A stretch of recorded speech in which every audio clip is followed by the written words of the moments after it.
Eu trouxe uma palavra de alguns contextos aqui, que o Senhor tem falado ao meu coração.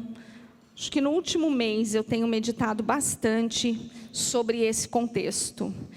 Muito provavelmente tem a ver com essa série de mensagens que o Marco está pregando nas quintas-feiras, que ele retomou, aqui nos cultos de quinta-feira, heranças do passado. O Marco vinha pregando também uma série de mensagens sobre... Não é sobre o fruto do Espírito, sobre as bem-aventuranças, né?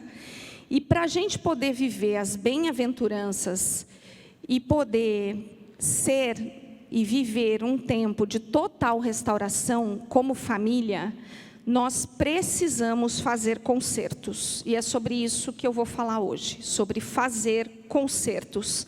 Porque eu entendo que o Senhor está nos dando uma excelente oportunidade para fazer concertos. O Marco já falou para vocês que o resultado dessa série Heranças do Passado é resultado de algo que Deus fez na nossa casa. É pessoal. Ele fez na nossa vida. Depois de muito tempo da gente estar buscando em Deus muitos concertos.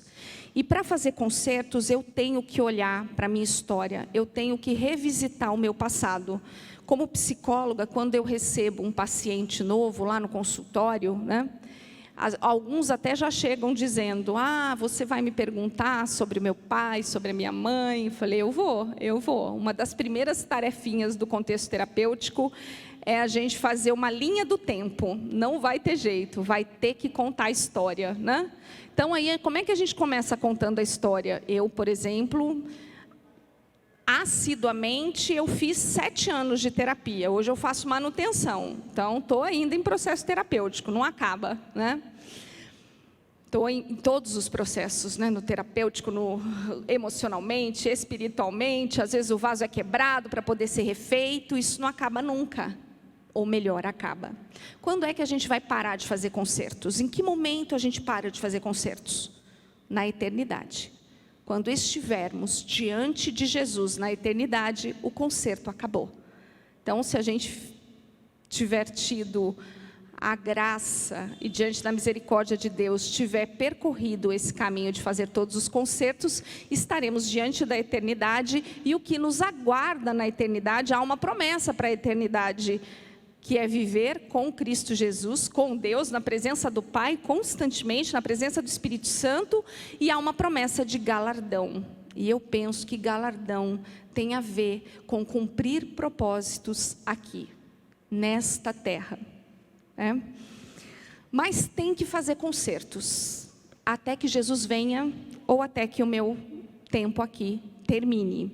Só que fazer concertos é bem difícil.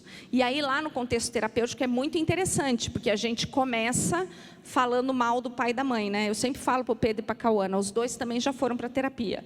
Eu falei assim, aí eles falavam assim para mim, mãe, eu não preciso fazer terapia, mãe, você já é psicóloga. Eu falei, não sou sua psicóloga, sou sua mãe. Aqui eu sou sua mãe, não sou sua psicóloga. E eu falava para eles assim, não, vocês precisam de um lugar para ir lá falar mal do pai e da mãe. Vão lá, falem mal do pai e da mãe, diz lá tudo que a gente te magoou. Vocês precisam de um lugar para falar mal do pai e da mãe. E eles morriam de rir, né? Mas a gente começa realmente responsabilizando pai, mãe, tio, avô, vizinho, amigo, todo mundo, até que chega uma hora que a gente tem que assumir as responsabilidades pela nossa vida. Não vai dar mais para culpar pai e mãe pelos nossos erros. A gente vai ter que assumir essa responsabilidade na vida adulta, porque a gente se dá conta que os nossos pais também foram vítimas de abuso, de rejeição, de uma série de coisas, e aí a gente fala, puxa vida, eles me deram até mais do que eles podiam dar, muitas vezes, diante da história que eles tiveram. Então, na vida adulta, a gente precisa assumir a responsabilidade pelas escolhas que nós fazemos. É isso que acontece num processo de maturidade emocional e espiritual.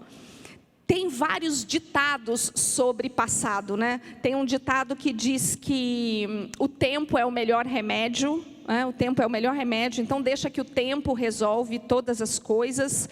E aí eu quero dizer uma coisa para vocês: o tempo é o melhor remédio quando eu tomo o remédio. Se eu não tomar o remédio, o tempo só vai fazer com que tudo fique embaixo do tapete. O que é tomar o remédio? É revisitar o passado, porque passado mal resolvido é presente. Fica lá embaixo do tapete, até que uma hora alguém vai tirar esse tapete do lugar e a sujeira vai aparecer. Então o tempo ele só funciona depois que eu fiz um conserto. Aí leva um tempo para sarar a ferida, né? Para lidar com aquele contexto que tantas vezes é tão difícil, aí sim. Mas eu tenho que lidar com esse passado. E nós estamos como igreja diante de uma excelente oportunidade de fazer concertos. Cremos muito que grandes coisas o Senhor está fazendo nesse tempo. E poderemos ver sim a nossa família ser transformada, porque começa na família. Mas eu quero trazer para vocês um contexto bíblico de concerto, tá? E o contexto bíblico de concerto que eu quero trazer para vocês é Zaqueu. Então está lá em Lucas 19, tá? O Evangelho segundo Lucas. Lucas não foi um dos apóstolos de Jesus, é curioso, né? Eu sou apaixonada pelo Evangelho de Lucas, já até contei aqui que eu acho que tem a ver com a minha vida pessoal, com o meu contexto pessoal, né? Lucas era médico e cumpriu um propósito lindo de Deus, sendo médico e pregando a palavra do Senhor, e isso tem tudo a ver com o que a gente profetiza lá na nossa casa, né? E para contar uma história, ele contou uma história muito bem contada, cheia de detalhes, né? Tem um outro contexto que é bem doméstico também lá em casa, que é o do jornalismo, né? Então eu acho que é por isso que eu sou tão apaixonada por Lucas, porque ele me remete muito ali para minha casa, eu costumo sempre dizer isso. Então vamos lá, Zaqueu, a história de Zaqueu está em Lucas 19, de 1 a 9, tá? Zaqueu, o publicano. Jesus entrou em Jericó e atravessava a cidade. Havia ali um homem rico chamado Zaqueu, chefe dos publicanos. Zaqueu não era só um publicano, ele era chefe dos publicanos. Então os publicanos eram os cobradores de impostos, ele era chefe daqueles cobradores de impostos. Ele queria ver quem era Jesus, mas sendo de pequena estatura, não o conseguia por causa da multidão. Assim correu adiante e subiu numa figueira brava para vê-lo, pois Jesus ia passar por ali. Quando Jesus chegou àquele lugar, olhou para cima e lhe disse: Zaqueu, desça depressa, quero ficar em sua casa hoje. Então ele desceu rapidamente e o recebeu com alegria. Todo o povo viu isso e começou a se queixar. Ele se hospedou na casa de um pecador. Mas Zaqueu levantou-se e disse ao Senhor: Olha, Senhor, estou dando a metade dos meus bens aos pobres, e se de alguém extorquir alguma coisa, devolverei 4 vezes mais. Jesus lhe disse: Hoje houve salvação nessa casa, porque esse homem também é filho de Abraão, pois o Filho do Homem veio para buscar e salvar o que estava perdido. Há algumas características aqui sobre Zaqueu que chamam a minha atenção, tá? O relato diz que ele era rico. Então tem uma coisa muito importante aqui que eu quero que vocês entendam, guardem aí na mente. Zaqueu era rico, Zaqueu era de baixa estatura, tá? Primeiro vamos falar sobre a baixa estatura de Zaqueu, tá bom? Dentro de um contexto comportamental, via de regra, tá? Via de regra, tem as suas exceções, com certeza, mas via de regra, para um homem lidar com uma estatura baixa, não é muito fácil. Vocês concordam comigo? Estou falando alguma besteira? É muito difícil para um homem lidar com a estatura baixa, ser baixinho. É algo difícil. Então aqui revela sobre o comportamento de Zaqueu que talvez ele tivesse que lidar com uma autoestima baixa. E eu já me identifico aqui com Zaqueu. Por quê? Dentro da minha história, do que eu tive que revisitar no meu passado, do que eu tive que resolver emocionalmente, eu tive que lidar, e ainda tenho que lidar, com uma autoestima muito baixa. A minha história, a minha herança, os meus processos emocionais, eles geraram na minha identidade uma autoestima muito baixa. Quais são os mecanismos de defesa de uma autoestima baixa? Alguns dos mecanismos de defesa da autoestima baixa é orgulho. Uma pessoa normalmente que fica muito ofendida com tudo, então é orgulhosa, é ofendida, é melindrosa, e eu lidava com isso de uma forma muito forte, por causa do meu contexto, né, da história que eu tive. Então, pode ser que Zaqueu, e a Bíblia menciona que ele era de estatura baixa, pode ser que ele estivesse lidando ali com uma autoestima baixa. Os dois extremos são complicados. Hoje a gente vive num tempo em que se fala muito sobre autoestima, né? Livro de autoajuda, meu Deus, você pode fazer curso online, um monte de coisa você pode fazer para elevar a sua autoestima. Você pode ir para a terapia para elevar a sua autoestima. O que a Bíblia fala sobre isso? O apóstolo Paulo vai dizer que nós precisamos ter uma perspectiva correta a respeito de nós mesmos. Então não é nem uma autoestima baixa e nem uma autoestima elevada. Porque a autoestima elevada, ela gera outros mecanismos de defesa. Soberba. Gente com autoestima muito elevada se sente o the best. Sai atropelando todo mundo, se acha o melhor, se considera o melhor em todas as situações. Então, esse padrão, ele também não é bíblico. O padrão bíblico para uma autoestima é uma autoestima equilibrada, é uma perspectiva correta de si mesmo. É uma perspectiva de gente que entende que até chegar à eternidade vai ter que fazer consertos. Por quê? Não vamos parar de cometer erros, não vai ter jeito, a não ser que a gente resolva ir para um monastério. Aí pode ser que lá, naquele voto de silêncio perpétuo, eu tenha que lidar só com os meus pecados internos. Aí pode ser que dê uma facilitada. Mas dentro de uma perspectiva correta, eu vou passar a vida fazendo consertos. Um dia eu vou falar um negócio para alguém, a pessoa vai ficar chateada. Eu não quis chatear, mas chateei. Daí por que eu peço perdão? Não, mas eu não quis chatear, por que eu peço perdão? Eu peço perdão porque eu magoei. Eu peço perdão porque a pessoa ficou magoada comigo, mesmo eu não querendo magoar. Mesmo eu não tendo a intenção. Então são consertos simples do dia a dia. Se Jesus perguntasse para mim assim, Márcia, o que você deseja que os teus filhos, ao te observarem, copiem de você? O que você deseja? Eu ia dizer para ele, o meu amor por Jesus, que é maior do que todas as coisas, e todas as vezes que eles me viram fazendo concertos. Eu quero que os meus filhos aprendam a fazer concertos. E eu estou dizendo isso por quê? Porque eles veem eu e o Marco fazendo muitos concertos. É isso que leva a gente a viver uma vida que agrada ao Senhor. Então, Zaqueu era um publicano. O que era ser um publicano? Era o responsável pela coleta de impostos em Jericó. E Jericó era uma cidade muito rica. Jericó produzia bálsamo, né? Então, quando a gente vai ver o contexto da cidade de Jericó, Jericó era uma cidade muito rica. Se era uma cidade muito rica, isso quer dizer o quê? Que colhia-se muitos impostos. Então, quem trabalhava em Jericó como coletor de impostos era muito rico. Os coletores de impostos eram odiados pelos compatriotas judeus. Então, aqui tem que ficar claro uma coisa. O cobrador de impostos era judeu, ok? Publicanos e fariseus, eles eram compatriotas, tá? Só que os judeus viam eles, os cobradores de impostos, como traidores, porque eles trabalhavam para o Império Romano.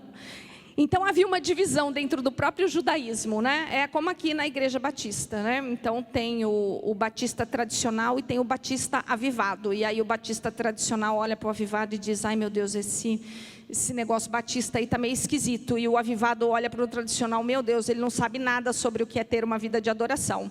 Então, essas divisões que a gente tem que lidar no contexto humano, nada diferente do que a gente vive hoje, né? Nada diferente. Mas esse era o trabalho de Zaqueu. Ele era um publicano e ele era o chefe do coletor de impostos. E ele era um homem rico. E daí, dentro desse contexto do Evangelho de Lucas sobre Zaqueu, algumas coisas que chamam a minha atenção, que foram descritas no livro de Lucas, e a gente vai voltar um pouco no relato. Olha só que interessante. Lá no capítulo 15... Primeiro quero fazer uma sinalização para o capítulo 15 do Evangelho de Lucas. A parábola da ovelha perdida. É uma parábola, daí aqui não é uma história real, tá? Todos os publicanos e pecadores estavam se reunindo para ouvi-lo. Então já era hábito publicanos e pecadores irem atrás de Jesus para ouvir Jesus. Porque imagina naquele contexto, o publicano estava acostumado a ser rejeitado pelo judeu. Então ele começa a ouvir falar que Jesus fala com o publicano e com o pecador. Ele falou, não, preciso conhecer esse homem. Quem que é esse judeu que fala com o publicano e fala com o pecador? Então eu imagino que os publicanos começaram a ir até Jesus para saber que judeu é esse que não amaldiçoa a gente o tempo inteiro. Que não diz que o nosso destino é o fogo do inferno, que a gente vai queimar no fogo do inferno. E esses publicanos e pecadores começaram a ir atrás de Jesus. Mas os fariseus e os mestres da lei o criticavam. Esse homem recebe pecadores e come com eles. Então, antes de falarem lá para Zaqueu, que condenar Jesus, porque Jesus ia comer na casa do publicano, que era pecador, eles já estavam falando isso antes. E aí Jesus vai contar a história da ovelha perdida. Então Jesus lhe contou essa parábola. Qual de vocês que possuindo 100 ovelhas e perdendo uma, não deixa as 99 no campo e vai atrás da ovelha perdida até encontrá-la? E quando a encontra, coloca alegremente nos ombros e vai para casa. Ao chegar, reúne seus amigos e vizinhos e diz, alegrem-se comigo, pois encontrei minha ovelha perdida. Eu lhe digo, da mesma forma, haverá mais alegria no céu por um pecador que se arrepende do que por 99 justos que não precisam se arrepender. Juntando com isso, tá bom? Juntando com essa parábola da ovelha perdida, tá? Tem a descrição aqui no capítulo 18 da parábola do fariseu e do publicano. O pastor Marco falou disso recentemente para a gente. Alguns que confiavam em sua própria justiça e desprezavam outros, Jesus contou essa parábola. 2 homens subiram ao templo para orar. Um era fariseu, o outro publicano. O fariseu em pé orava no íntimo. Deus, eu te agradeço porque não sou como os outros homens. Os outros homens quem? Os publicanos. Não sou ladrão, não sou corrupto, não sou adúltero, nem mesmo como esse publicano. Jejuo 2 vezes por semana e dou o dízimo de tudo que ganho. Mas o publicano ficou à distância, nem ousava olhar para o céu e dizia, Deus, tem misericórdia de mim porque sou pecador. Então, primeira coisa que eu tenho que dizer para vocês, que essa parábola da ovelha perdida, quem é o pastor aqui? Quem é o pastor dessa parábola da ovelha perdida? Esse pastor é o bom pastor, é Jesus. Essa parábola da ovelha perdida não é para o pastor da igreja, lamento dizer, tá bom? Às vezes a gente usa esse contexto e diz assim, mas pastor, tem que buscar uma ovelha que não está vindo mais na igreja. Deixa as 99 e vai buscar a que não está indo. Meus irmãos, deixa eu dizer uma coisa para você. A ovelha que sabe o endereço da igreja, que sabe onde a igreja fica, que não quer vir no culto, porque não gosta do pastor, porque não gosta da mulher do pastor, porque não gosta do líder, porque não gosta do louvor, porque não gosta de nada, porque não concorda com a visão da igreja, essa ovelha não está perdida. Ela não está perdida. Como diz um amigo meu, não é ovelha, é bode. Essa ovelha só está vivendo uma crise de identidade, entendeu? Onde ela não concorda com nada que está acontecendo, ela sabe o endereço da igreja, e ela só não quer vir porque ela não concorda com o que está acontecendo. E está tudo ok. Jesus não estava falando da ovelha rebelde. Ele não estava falando da ovelha rebelde. Jesus estava usando esse contexto bíblico de que ele veio para o povo judeu. E o povo judeu não o recebeu. É nesse contexto que Jesus está contando essa parábola. Ele está dizendo, olha, eu vim para vocês, mas vocês não me reconhecem e estão dizendo que não precisam de arrependimento. Então, eu vim para o pecador. Não, imagina depois que Jesus ainda vai dizer que veio para os gentios, hein? Aqui, a divisão era dentro do próprio judaísmo. Eu nem cheguei no povo gentil ainda, porque daí quando ele vai dizer que veio para o romano e para todo o povo espalhado na terra, aí a confusão estava feita. Então aqui estava mostrando a divisão que já havia dentro do judaísmo, onde alguns se consideravam os santos dos santos, né? E aí tem vários contextos, a gente precisa tirar a trave do nosso olho antes de tirar o cisco do olho do irmão. Agora, vou dizer uma coisa, isso não exime a nossa responsabilidade como crente em Cristo Jesus de orar por aquele irmão que está passando por um período difícil, que a gente está vendo que ele está tendo dificuldade, a gente precisa orar. A gente precisa ir lá ter uma boa conversa, não uma conversa de ambiente de fofoca. Cuidado com as conversas de ambiente de fofoca e maledicência. A gente precisa ir lá dizer para ele assim, olha, estou vendo que você está triste e tal, o que você acha? Vamos conversar, vamos orar sobre isso? Isso não exime a responsabilidade não só do líder ou do pastor da igreja, ou de qualquer um que se declara crente em Cristo Jesus, de fazer a tua parte, porque nós precisamos amar ao próximo como a nós mesmos. Mas não transforme em teologia aquilo que Jesus não transformou em teologia, né? E eu vou ainda mais além. Sabe como é que o Espírito Santo ministrou esse contexto no meu coração? Sabe quem é que colocava peso sobre o meu esposo que é pastor? Eu. Várias vezes eu falava para ele, você precisa ir lá, a ovelha está perdida, você precisa ir lá, deixa as 99 e vai buscar uma. E ele falava para mim, calma Márcia, eu estou orando. E eu falava, não, você precisa ir lá. Aí eu trazia peso para ele, eu trazia uma responsabilidade excessiva sobre os ombros dele. Aí um dia eu fui ler esse texto, esse mês, e o Espírito Santo falou para mim, Márcia, a ovelha estava perdida, ela não sabia o caminho, ela estava perdida. Não é a ovelha que sabe o endereço da igreja e decidiu não ir mais. Falei, entendi, Senhor. E aí depois eu fui pesquisar mais, fui estudar, fui perguntar para alguém, o Marco falou, esse pastor é Jesus. Então o nosso modelo é Jesus, óbvio que o nosso modelo é Jesus, né? Então a gente precisa seguir o modelo de Jesus, mas não vai dar para ser igual a Jesus. Então por isso a gente ora, porque para trazer alguém de volta ao arrependimento, que era isso que Jesus não estava conseguindo fazer naquele contexto judeu, só o Espírito Santo pode fazer. Ninguém vai conseguir convencer o outro dos consertos que precisa fazer, se o próprio Deus não convencer. Eu posso conversar, eu posso falar com o filho, não é assim? Com o filho é assim. Meu Deus, quantas coisas eu lembro que eu falei para o Pedro e para a Cauane e ainda falo. Quantas coisas. Eu lembro uma vez, vou contar uma experiência para vocês. Eu lembro uma vez, meu filho estava estudando para o vestibular. Meu filho faz medicina. O Pedro faz medicina. Ele estava estudando para o vestibular e ele estava ficando muito ansioso. E ele falou, eu não vou passar nesse vestibular nunca, esse negócio é muito difícil. Um menino estudioso, sempre, né, quando decidiu o que ele queria, quando ele entendeu em Deus o que ele queria, estudava muito. E eu falava para ele, meu filho, você se esforça, você estuda muito, você estuda a semana inteira, Deus vai fazer a parte dele. Ele falava para mim, mãe, se eu não fizer a minha parte, Deus não faz a dele. Eu falei, meu filho, para com isso. Gente, para com isso, Deus é Deus. Deixa eu dizer uma coisa para você. Se nós não falarmos, Ele vai fazer as pedras falarem. E eu vou ser muito sincera com você, não pense que eu acho que eu tenho autoridade para falar o que eu estou falando. Eu não acho que eu tenho autoridade. É a graça e a misericórdia de Deus. Eu só me coloco nas mãos dEle para ser usada. A autoridade vem dEle. A autoridade vem dEle, não é de mim. Mas eu falava para o meu filho, então para de dizer que Deus não faz. Deixa eu dizer uma coisa para você, Deus usa um vaso sujo, vaso limpo, Ele usa quem Ele quiser. Os concertos, sabe o que os concertos estabelecem?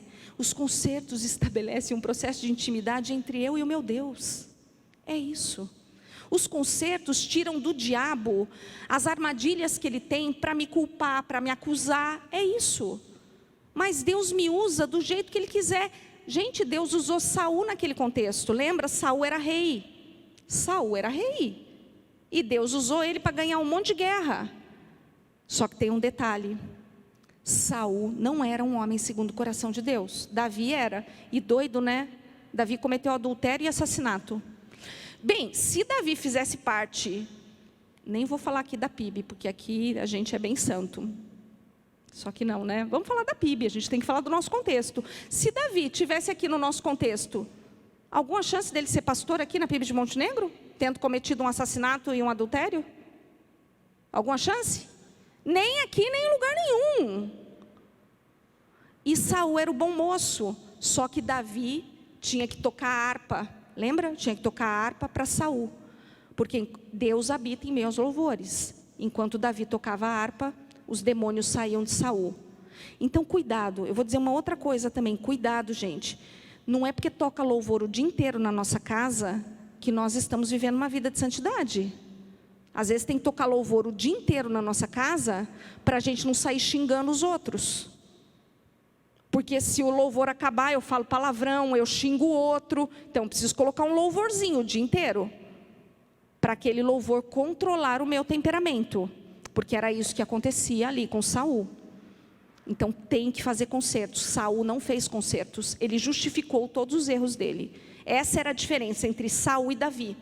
Davi, quando foi confrontado com o pecado dele, rasgou as vestes, pano de saco, Senhor, tem misericórdia de mim, não deixa que esse meu pecado me mate. Foi isso que Davi fez, ele rasgou o coração diante de Deus. Ele sofreu consequências? Sofreu todas as consequências do pecado dele. Mas Saul justificava. Não, mas eu peguei os despojos para distribuir para o povo. Pois é, mas eu falei que não era para você pegar. Em vez dele falar, Senhor, me perdoe. Então é desse contexto que Jesus está falando. Olha, vocês, já que vocês são justos e não precisam de arrependimento, eu posso deixar vocês, porque vocês não precisam de mim. É isso que Jesus está dizendo aqui. É para essa ovelha que ele está dizendo, vocês não precisam de mim. Eu estou aqui conversando, estou falando, e vocês estão dizendo, olha, eu sou justo, eu não preciso me arrepender, eu não preciso fazer conserto. Então tá bom. Então eu vou procurar quem quer fazer conserto. É Jesus que está dizendo isso. Jesus. Por isso que a porta é estreita, tá? E a outra parábola que fala de um homem rico, lá também no capítulo 18 de Lucas, Jesus e o homem rico, tá do 18 ao 30. Certo homem importante lhe perguntou, bom mestre, que farei para herdar a vida eterna? É o jovem rico. Por que você me chama bom? Respondeu Jesus. Não há ninguém que seja bom a não ser somente Deus. Você conhece os mandamentos, não adulterarás, não matarás, não furtarás, não darás falso testemunho e honra teu pai e tua mãe. E aí o jovem rico disse para ele assim, bom moço, a tudo isso tem obedecido desde a adolescência. Ao ouvir isso, Jesus disse, então falta uma coisa, venda tudo que você possui e dê o dinheiro aos pobres se você quer ser perfeito. É isso que Jesus vai dizer para ele. Ouvindo isso, ele ficou triste, por quê? Porque ele era muito rico. Vendo ele entristecido, Jesus disse, como é difícil aos ricos entrar no reino de Deus. De fato, é mais fácil passar um camelo pelo fundo de uma agulha do que um rico entrar no reino dos céus. Não transforme isso em teologia. Não faça isso. Esse é o nosso problema. Zaqueu era rico, tanto quanto esse jovem rico. Então Jesus não está dizendo aqui que o rico não vai entrar no reino dos céus. O que Jesus está dizendo aqui é sobre onde está o seu coração. Se o seu coração está nele ou se o seu coração está nas riquezas. Esse diálogo do jovem rico com Jesus revelou o coração dele. O coração dele estava no que ele tinha. E aí ele falou, não dá, como é que eu vou dar tudo para os pobres? Como é que eu vou desfazer de tudo que eu tenho para te seguir? Ficou triste e falou, não dá. E Zaqueu era rico e deu metade do que ele tinha para os pobres. Então não tem nada a ver com o fato de ser rico ou não.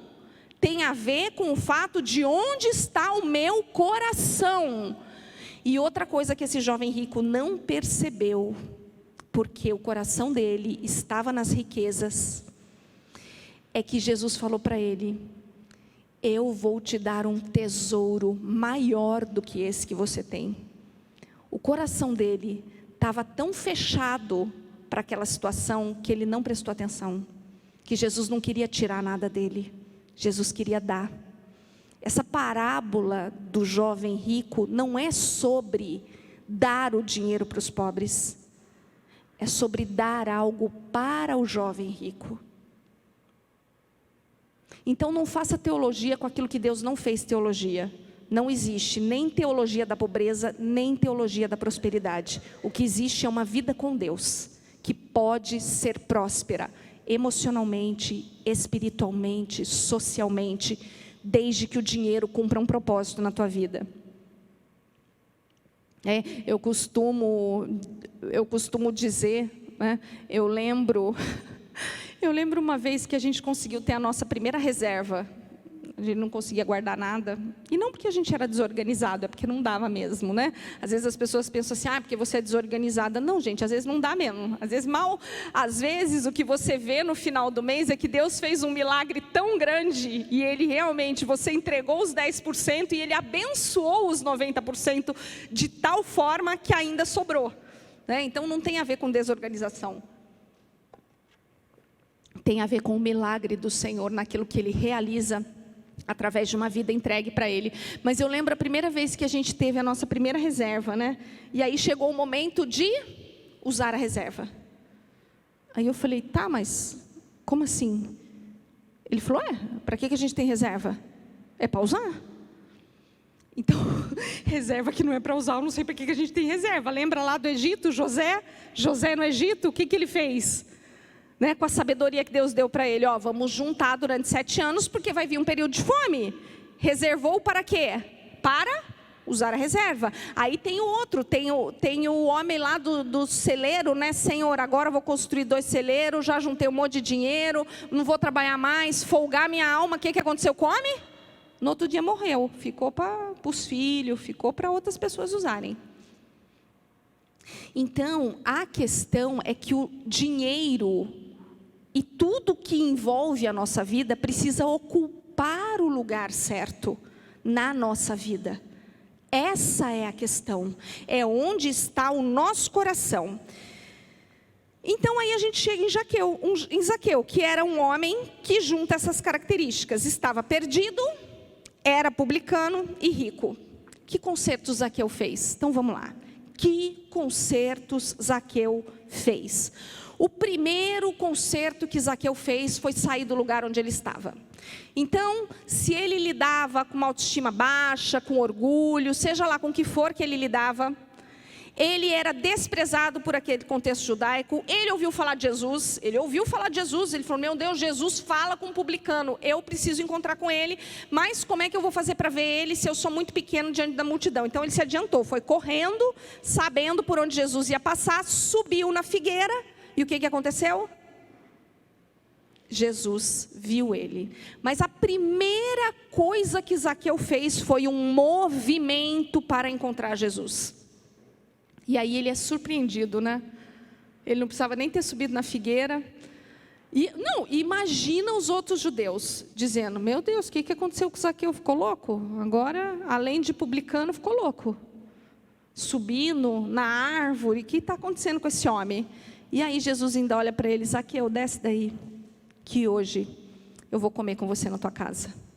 Aí os outros judeus, não, esse Jesus não dá para dar crédito para ele mesmo, né? Como é que eu vou dar crédito para um homem desse, que chama o pecador e o publicano? Como é que eu vou dar crédito para um homem desse? Não dá. E aí ele começa a ser criticado, mas ele vai lá comer na casa de Zaqueu. Ele estava lidando com o orgulho, com a vaidade, com a rejeição, com o vitimismo. E como ele queria ver Jesus, ele teve que lidar com isso. O segundo concerto que Zaqueu faz, o concerto da restituição. Prejudiquei e estou reparando o meu próximo. Metade de tudo que eu acumulei, eu estou dando aos pobres. Isso foi imediato. imediato. Ele fez reparação imediata. Metade do que eu tenho eu estou dando. Ele devia ter muita reserva, né? Falou, metade eu estou dando. Só que continua, porque ele vai dizer assim, olha, e ainda se eu de alguém extorquir alguma coisa, eu vou devolver 4 vezes mais. Aqui é bem importante a gente notar o contexto. Ele não está dizendo que ele extorquiu, tá bom? Isso é uma retórica. Ele está dizendo, se eu extorquir, eu vou devolver 4 vezes mais. Se eu fui desonesto ainda, se como trabalhador, se como cobrador de impostos, eu ainda fui desonesto, eu vou restituir 4 vezes mais. Vamos usar como exemplo o nosso contexto político, é bem fácil, né? Por quê? Zaqueu estava num contexto político, não é isso? Ele participava ali de um contexto político. Então, o problema não era ser o prefeito da cidade, o problema não era ser o vereador, o problema não era ser o governador, o problema não era ser o presidente, o problema não era ser um juiz, um promotor.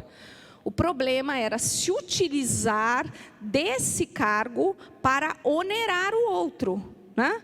O problema não era ser o tesoureiro lá, Judas, né? O problema não era ele ser o tesoureiro, o problema era ele ser desonesto agindo com a tesouraria dentro daquele contexto. Esse era o problema. Só que parece que Zaqueu, ele não tinha este problema, porque isso é uma retórica. Ele está dizendo, olha, se eu extorquir alguém, eu vou devolver 4 vezes mais.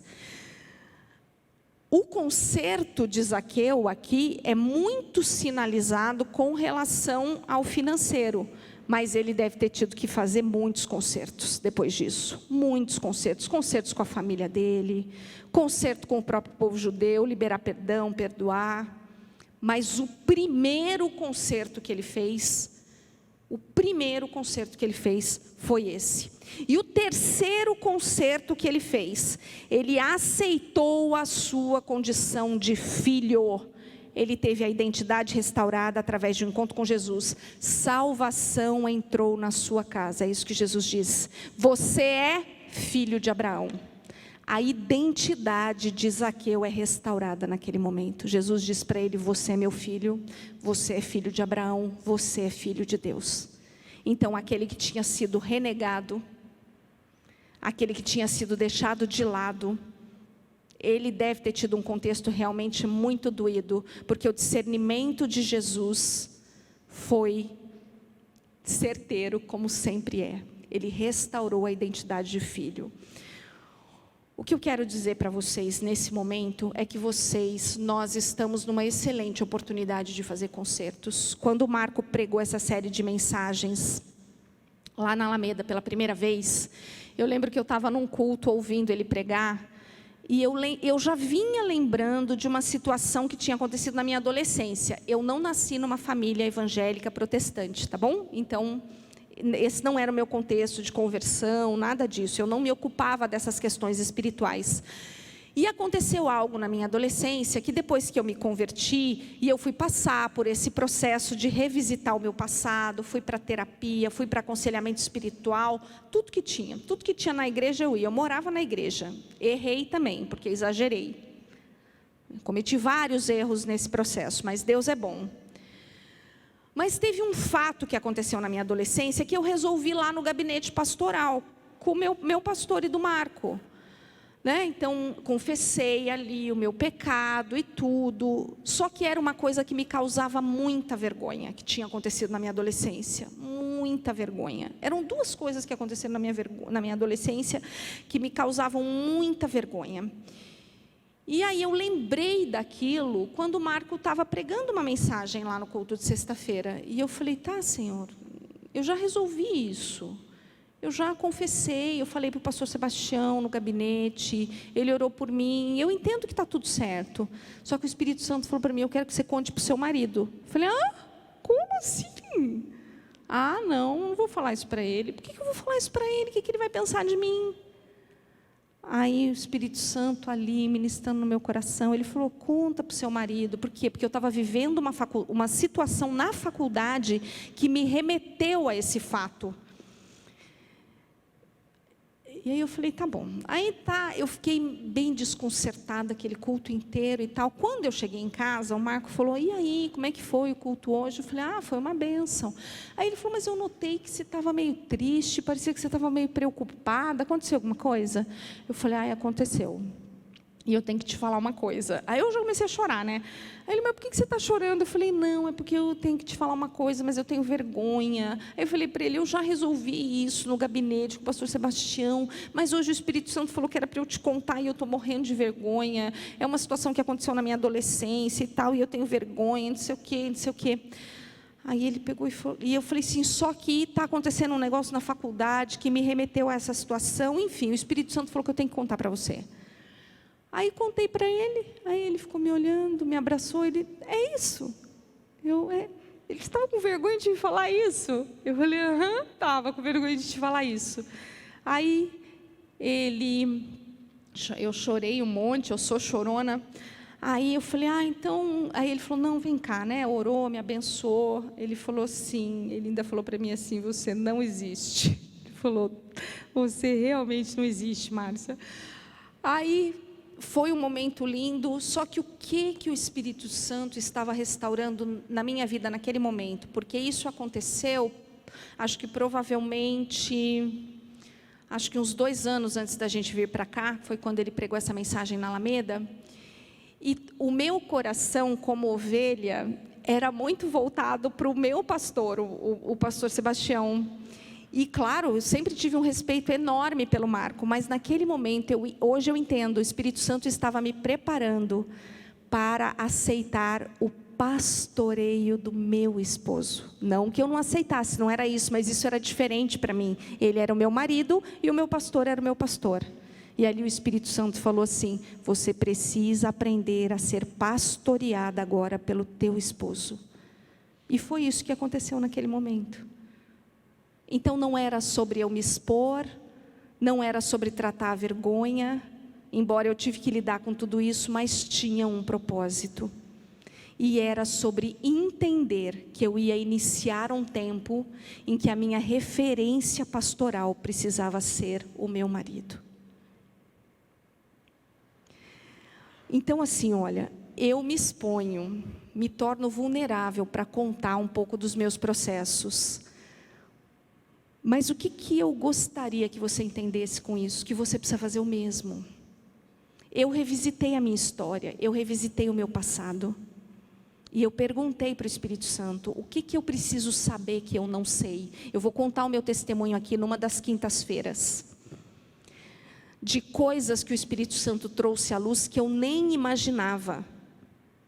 Porque isso tem a ver com o fato de buscar viver, cumprir um propósito de Deus. Eu vou dizer uma coisa para vocês, bem séria. Deus tem algo além da salvação para as nossas vidas, que só um processo de santificação pode nos dar. Mesmo depois da salvação, eu posso continuar tendo 2 caminhos.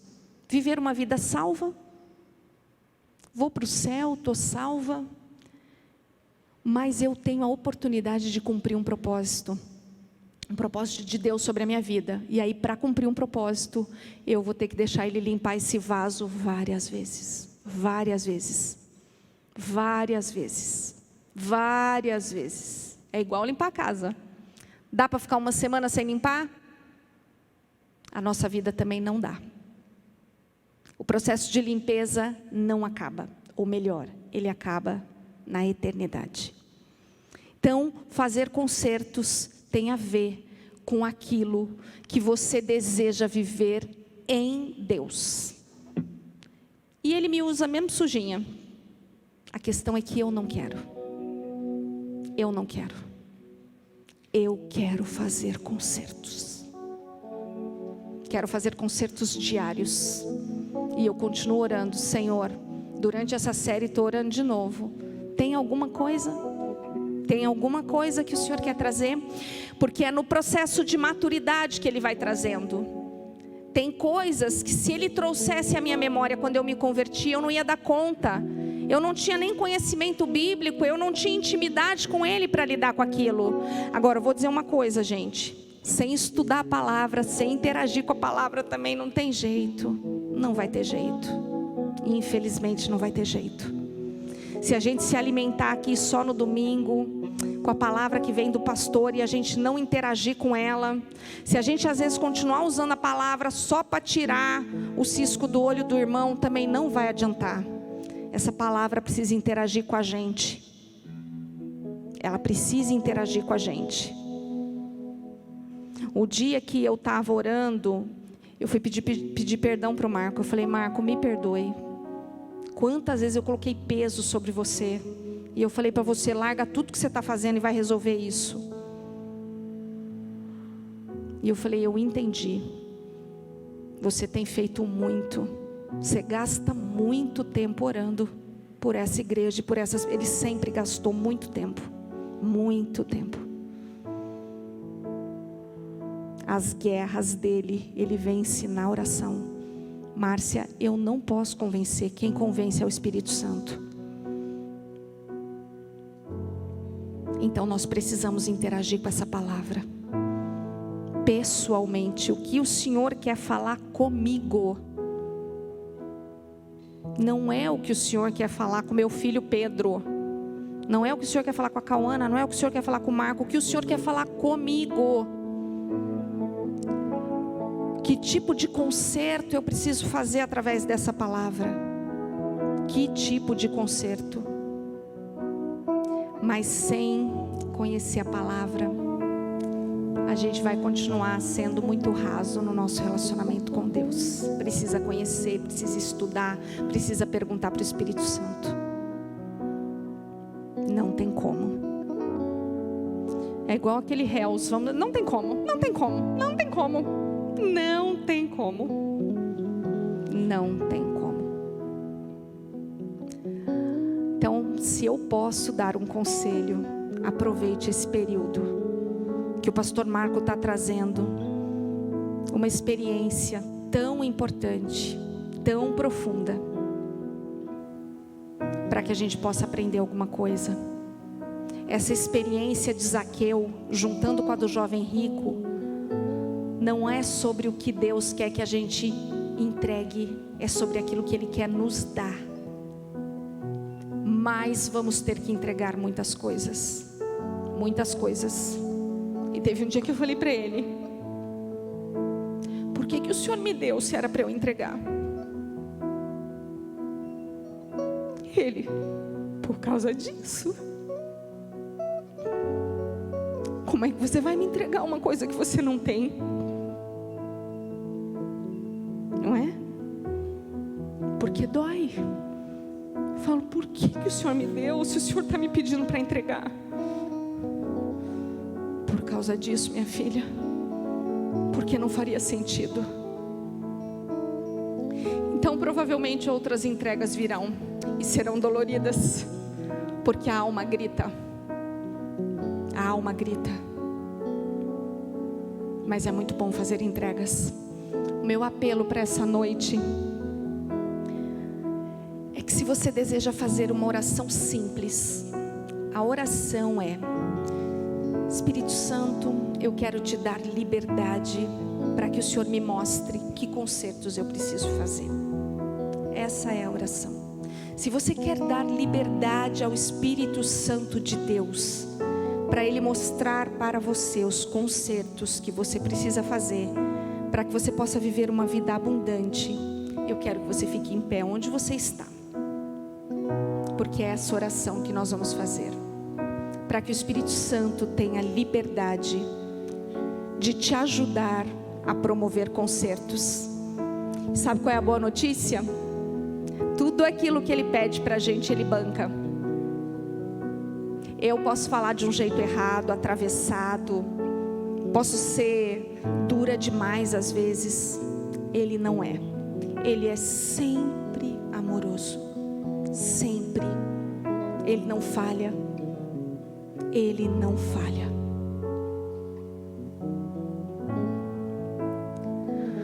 Pai querido, muito obrigada, Senhor. Mais uma vez, Pai, nós nos colocamos diante de Ti. Eu me coloco diante de Ti mais uma vez, Senhor. Nos colocamos como igreja, Senhor, neste lugar. Nos ajuda, Senhor, a fazer os concertos que precisamos fazer. Nos ajuda, Senhor, a ter fome e sede da Tua palavra, para compreender, Pai, a largura, a profundidade, a estatura, a grandiosidade do Teu amor por nós, Pai. Nos ajuda, Senhor, a fazer esses concertos. Nós nos colocamos aqui, Senhor, a semelhança de Zaqueu, que subiu naquela árvore para Te ver. Queremos Te ver. E queremos que o Senhor olhe para nós. Nos chame, Senhor, para cear contigo. Eu sei que o Senhor diz: eis que estou à porta e bato. Nós abrimos a porta do nosso coração. E queremos, Pai, fazer concertos. Nos ajude. Precisamos de Ti, Pai. Nos ajude a estabelecer, Senhor, o Teu senhorio sobre a nossa vida, para que possamos viver uma vida que Te agrada, Pai. Essa é a nossa oração, em nome de Jesus, amém.